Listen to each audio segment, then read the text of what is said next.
Hi, welcome to our presentation on Lolium perenne, also known as perennial ryegrass. It's presented by Group 1 consisting of Greg, Ian, Mark, Nathan, and Nolan. Perennial ryegrass, or Lolium perenne, is very common on most golf courses in the Northern Hemisphere. It is perfect for overseeding and blending with established grasses without killing them. Lolium perenne is a key component in cool season grass mixes for northern and transition zones. Other common uses are for athletic fields and driving range tees due to quick seed germination and resistance to traffic and wear. Lolium perenne is mainly utilized as a supplemental grass rather than a staple. This approach enables courses to quickly sprout turf cover over weak areas and get play moving. In drier climates, Lolium perenne is used to supplement fairways and tees when the native grass goes dormant during the cooler seasons. When temperatures rise, the native grass takes over again with little issue. This is a diagram of our perennial rye plant, which helps us break down its unique characteristics. Starting at the base, you can see it has a reddish-purple sheath. It has a folded vernation rather than a rolled, which we are able to tell by rolling the stem between our fingers rather than having to dissect every type of grass we are trying to identify. Moving up, it has a ligule with a very short membrane and small claw-like auricles. The auricles aren't always present, which is why we must examine multiple leaves for accurate testing. It is important to note that it is the only turf grass with a folded vernation and auricles, making them helpful characteristics to look for when identifying this plant. At the top, we have dull blades with distinct ribbing and a pointed blade before being mowed. So all the characteristics on the left of this page are for Lolium perenne, and this is what to look for when you're trying to identify if it is Lolium perenne or if it is a different plant. So here we got the plant comparison page. First off, we got the sheath comparison. So this is basically just comparing the two bases of the plants, which are called the sheaths. And the picture on the left here shows the perennial rye or Lolium perenne sheath, which is a purple or reddish color at the base, and the picture on the right is creeping bent grass, and its sheath is like a lighter, maybe white or green color, and it is a split and overlapping sheath. And then we have the vernation comparison. So on the left picture we have a folded vernation, which is our perennial rye vernation, as it is a little harder to roll in your fingers. It may not roll at all, and it has edges on its side. And a picture on the right is that of a rolled vernation, and this is barley. So this, if you roll in between your fingers, it rolls really nice and effortlessly. And so that brings us down to auricle comparisons. And so on the left we have our perennial rye or Lolium perenne. It has not as distinct auricles as some other plants have.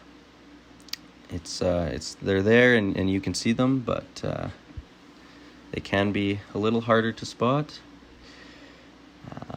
And the picture on the right is barley auricles, and these are very drastic auricles and very easy to spot. So that is what they look like. And coming down to ligule comparisons, the picture on the left shows Lolium perenne ligule, which is a very short and blunt membrane. It's a little harder to spot, but it's definitely a characteristic to look for when you're trying to figure out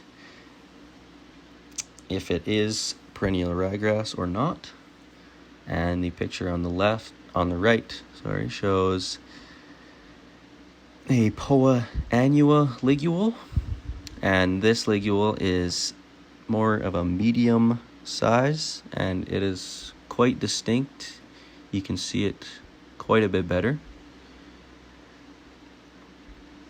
And finally we have the blade tip comparison. So on the left it shows the Lolium perenne blade, and this blade comes to more of a tip, and it's just kind of a sharp tip and skinny.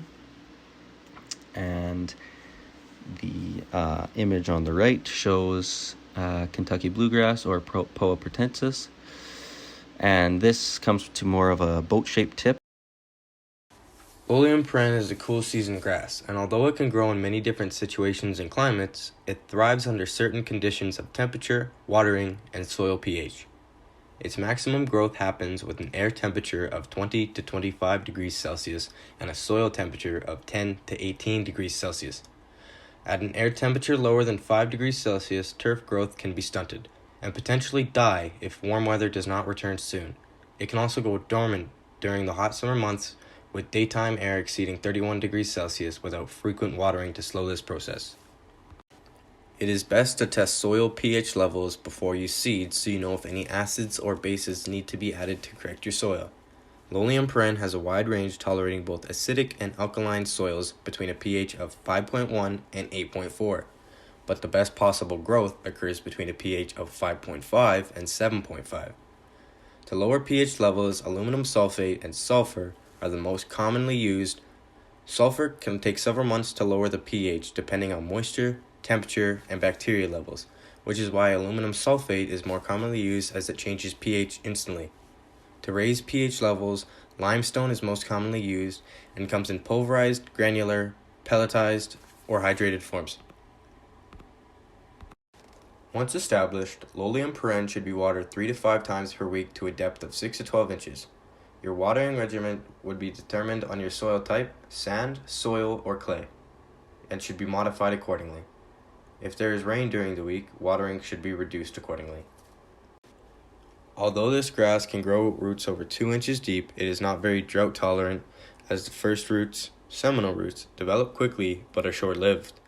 It has a high tolerance of poorly drained soil, which can allow for less worrying of overwatering, but excessive moisture can lead to unwanted pests. Newly planted seed or sod requires more care than established turf, as if the seeds dry out, they will fail to germinate. The germination rate of Lolium perenne is between 5 to 12 days. However, frequent watering and the right soil temperature between 10 and 18 degrees Celsius can help speed up the germination process. Ideally, you should water a minimum of 5 to 10 minutes per hour of sunshine during the germination stage. One common pest for Lolium perenne is June bug larvae, known as grubs, that enjoy the high soil moisture levels that are needed to prevent the turf from going dormant. June bugs will lay eggs deep into the soil that will then hatch into larvae, which are very destructive to the turf's roots, making it more susceptible to extreme heat and drought. They can also attract birds, skunks, and other small mammals that will pull back the turf to feed on the grubs, causing secondary damage. To prevent these grub damages, you can use nematode powder. It is a microscopic organism you can mix with water to spray your soil, which will then latch onto the grubs, slowly killing them. Wow, latching on until they're dead? Sounds like my ex-wife. The cultural practices used for Lolium perenne grass is very similar to the practices currently used on your course. Let's look at mowing. The mowing height will vary depending on where you're using this grass. According to research, this grass could be cut as low as 3/4 of an inch. However, most common is between 1.5 to 2.5 inches. Rule of thumb dictates you should not cut more than a third of the blade height, so you should be cutting when the grass is about 2.5 to 3 3/4 inches tall. It is recommended that you don't cut it much shorter than 1.5 inches to achieve that optimum density and turf quality. If you do start cutting lower than that, such as 3/4 of an inch, the density will be affected, and therefore you will be increasing your maintenance, such as watering and fertilizing. Let's look at fertilizing now. Selecting the correct fertilizer combination, such as nitrogen, potassium, and phosphorus, has many factors similar to other grasses. Newly seeded areas will require a different combination compared to established areas. Soil conditions will also be a factor. It's always a good practice to perform a soil test every couple of years to determine what your pH level and salinity levels are within your soil. Let's look at aeration. Keeping Lolium perenne in good condition requires additional work over mowing and fertilizing. Using core aeration will keep the grass in optimum condition. Poor aeration relieves any soil compaction by removing plugs of dirt and grass, and then provides channels for the nutrients to penetrate deeper into the root structure. This will allow the roots to recover from stresses during the season. Taking a look at dethatching now.